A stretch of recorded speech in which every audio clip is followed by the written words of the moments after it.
Well, for me, it's Badger, and here's the quote that I chose for that. "What ratty, my dear little man!" exclaimed the Badger in quite a different voice. "Come along in, both of you at once. Why, you must be perished. Well, I never."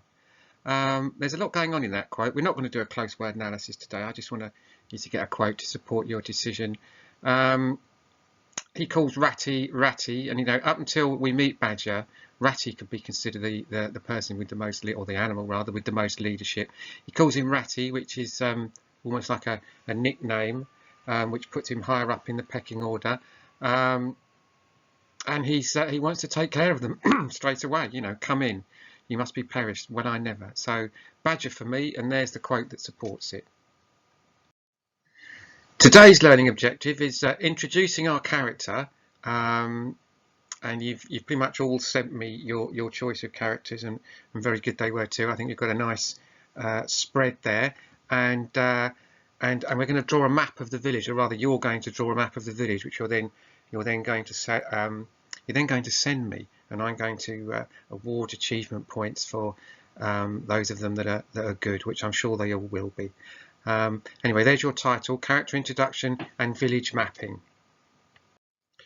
But before we get on to the drawing part of the lesson, I want you to introduce yourself. You've all got your professions. You've got bakers, you've got a couple of policemen, got 2 vets, got a publican, got a couple of sweet shop owners. So we've got things, all the necessities covered, as you can hear from that. Obviously, we can't introduce ourselves to each other because we're not in the same space. We're working in this virtual space. So I want you to write a short speech introducing yourself to the rest of the village. This isn't a persuasive speech, it's an informative speech. It's just one telling us what it is that you do, and introducing yourself, remembering that the people that you're talking to, you want them to be customers of yours. So whoever it was who was running the pub, I can't quite remember off the top of my head now. No. You need to be like a publican, a vet. You've got to be professional, and let people know that their animals will be safe in your hands. A policeman, the 2 police people that we've got, police officers. You need to make people feel that you're going to keep the place safe. So I'll give you 15 minutes to do that. And as ever, Pope, I would love to see these pieces of work. I really enjoy reading them and awarding you the achievement points. So well done in advance. There we are, all of those fantastic names that you sent me, and there were some absolutely stunning ones in there. They all were brilliant, and the rationale, your thinking behind the choices of those names was equally good. So listen, well done, and everyone's been awarded an achievement point which is pretty much everybody who sent me in their names and the reasons behind the name. But I didn't choose them, I put them all in a hat. So the name of the village is Popemere, which was Lydia's suggestion. So congratulations, Lydia. The name of our village is Popemere.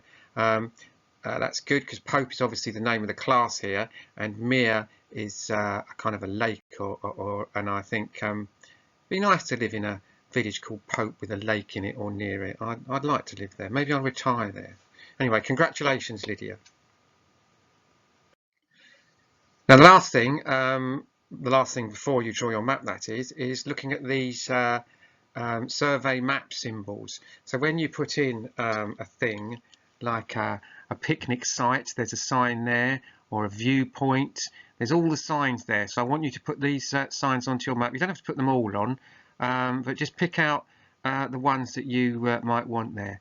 A nature reserve, a museum, all of those things, and that might give you some inspiration as well for the types of things that you want in the village. So have a look at that, and you'll be including those symbols onto your map that you're drawing.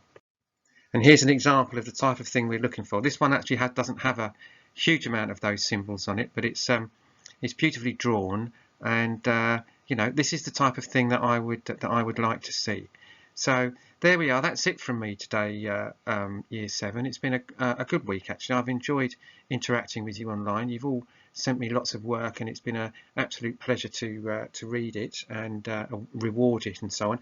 So do these maps, send them to me when you've done them, and after that, have a lovely weekend, and I will speak to you rather on Monday.